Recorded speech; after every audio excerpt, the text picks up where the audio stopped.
Good morning, good afternoon, and good evening, everyone, wherever you are. Thank you very much for joining me for this lecture, Statistical Inference and Regression. My name is Youssef Farag. I'm the Medical Director of Clinical Development at Akebia Therapeutics and the Faculty Director at the Postgraduate Medical Education Department at the Harvard Medical School, and also an Associate Faculty at the Department of Epidemiology at Johns Hopkins Bloomberg School of Public Health. Before I begin, I would like to sincerely thank Dr. Ashish Goel, who has been a dear friend and an esteemed scientist that I've known for the past few years. Thank you very much, Dr. Ashish.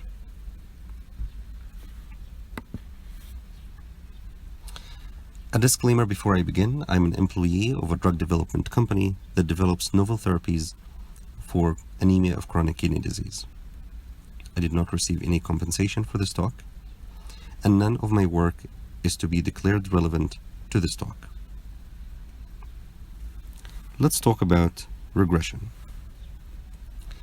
Types of regression models are either simple regression, in which there is one predictor variable, x, is used to predict a response or outcome variable, y. And the simplest way to denote a regression equation is this equation: y equals beta naught plus beta 1 times x1, which is derived from the regression equation, or the equation of the straight line, that we had been taught in high school, if you can remember what was taught to us in high school. It's in which y equals x plus mb. The multiple regression, in which two or more predictor variables x or x's are used to predict response variable y. And the regression equation will be denoted as y equals beta naught plus beta 1 x1 plus as many beta p's xp's you would like to add. And I'm going to go into the little bit of details on this in a few. So why do we do regression? We either try to address an etiologic equation, or we try to adjust the study of association between x and y for a potential confounder z, or we try to predict the actual value of y using x. It's very important here to highlight that the choice of regression model depends on the type of the outcome variable, and the predictor variable can be anything.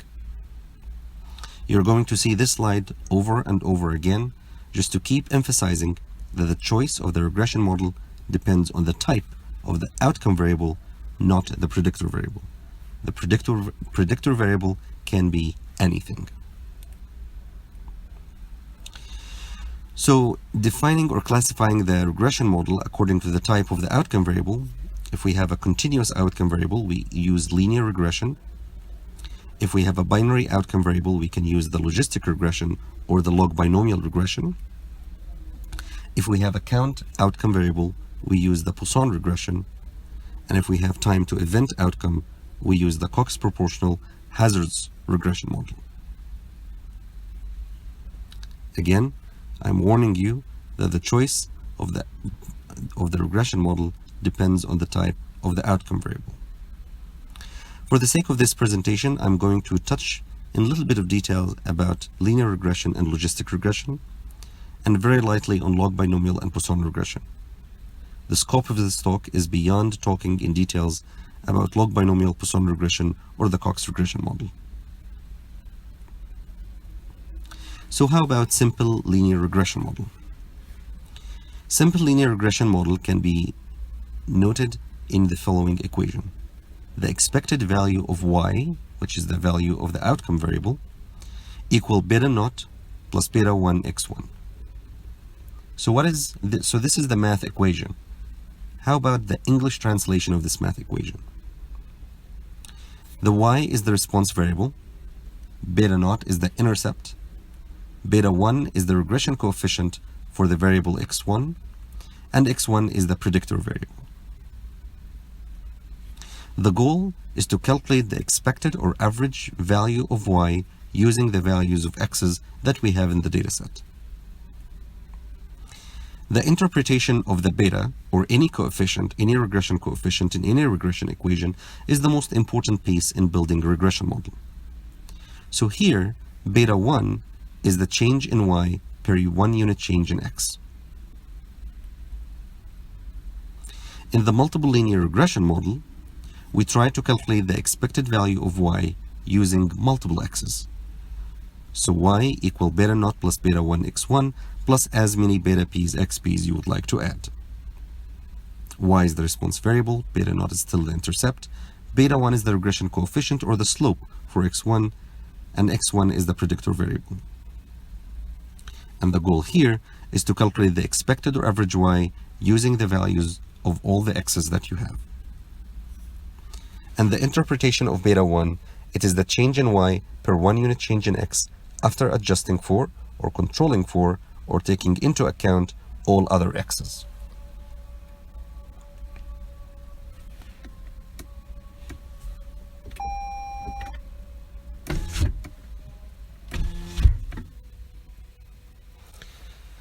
How about the interpretation of simple linear regression model? So here, I'm showing an output of data, which I understand you are using or you will be using during the workshop. And here, the command is regress BMI over age. BMI here is the outcome variable, age is the continuous, BMI is the continuous outcome variable, and age is the continuous predictor variable. So let's jump here to the regression output. So the age coefficient is 0.013. So we can interpret this coefficient as there is 0.013 increase in BMI for every 1 year increase in age. In a multiple linear regression model, in which the equation is expected y equal beta naught plus beta 1 x1 plus beta p's xp's, we are adjusting the association between BMI and age to the mean systolic blood pressure that we have in the dataset. So we are using the coefficient for age now became negative 0.03 after rounding. So this means that the BMI goes down by 0.03 for every 1 unit increase in age. So this means that the mean systolic blood pressure produces a negative confounding effect on the association between age and BMI. So why do we do multiple linear regression? In our example, we found that systolic blood pressure modifies the effect of BMI and age. And we say that systolic blood pressure confounds the linear association between BMI and age. Now you could adjust for n confounders in the multiple linear regression model as many confounders as you can have. Always remember that the choice of the regression model depends on the type of the outcome variable, and the predictor can be anything. And here I have warned you about this. So this paper, talking about a new equation to estimate the glomerular filtration rate in children with CKD, published in the Journal of American Society of Nephrology several years ago. So in the abstract, they showed the regression equation that they used to predict the value of the GFR using a bunch of variables. These variables included height in meters, serum creatinine in milligram per over deciliter, cystatin C, BUN, and height. So believe it or not, one of the most important values of linear regression models is to actually develop regression equations or prediction equations of certain variables. So GFR, whether it's the Schwartz formula, this new equation I'm presenting here, the Framingham-Risk score, or the eGFR CKD epi equation for the adults GFR estimation, all these equations are built upon linear regression models. So here we look at table 2 from that paper. We look at the dependent variable, which is the body surface area unadjusted GFR and the body surface area adjusted GFR. And they present here all the regression coefficients with a corresponding standard error for all the variables included in the equation. Another examples of binary outcomes: disease status, initiation of dialysis, positive urine sample for a specific biomarker, mortality. and the number of predictors governs the simple versus multiple logistic regression model. If you have one predictor, then that's a simple logistic regression model. If you have multiple X's or multiple predictors, then this is a multiple logistic regression model. Here is a detailed working example.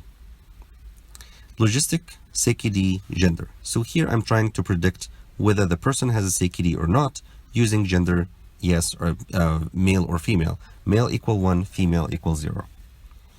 I get the odds ratio to be 1.08 for gender. It means that those males have 8% higher odds of having CKD compared to females, and this association is statistically not significant. I'm adding here another example, trying to predict whether being a farmer can predict having a CKD. I get an odds ratio of 1.47, which means that those who are farmers are 47% higher odds of having CKD than those people who are not working as farmers. This association is statistically significant because the p-value is less than 0.05. Here, I'm further adjusting the same association for age. I see that the odds ratio is still the same as almost 1.45, which means that those people who are working as farmers have 45% higher odds of having CKD compared to those who are not farmers, and the association remained statistically significant. Further adjusting for gender, the odds ratio is still the same, 1.47, and the association is statistically significant. This shows how robust our analysis is. Further adjusting for diabetes, the odds ratio is still the same, 1.46, and the association is still statistically significant. Further adjusting for hypertension, the odds ratio is still the same, 1.46, and the p-value is statistically significant.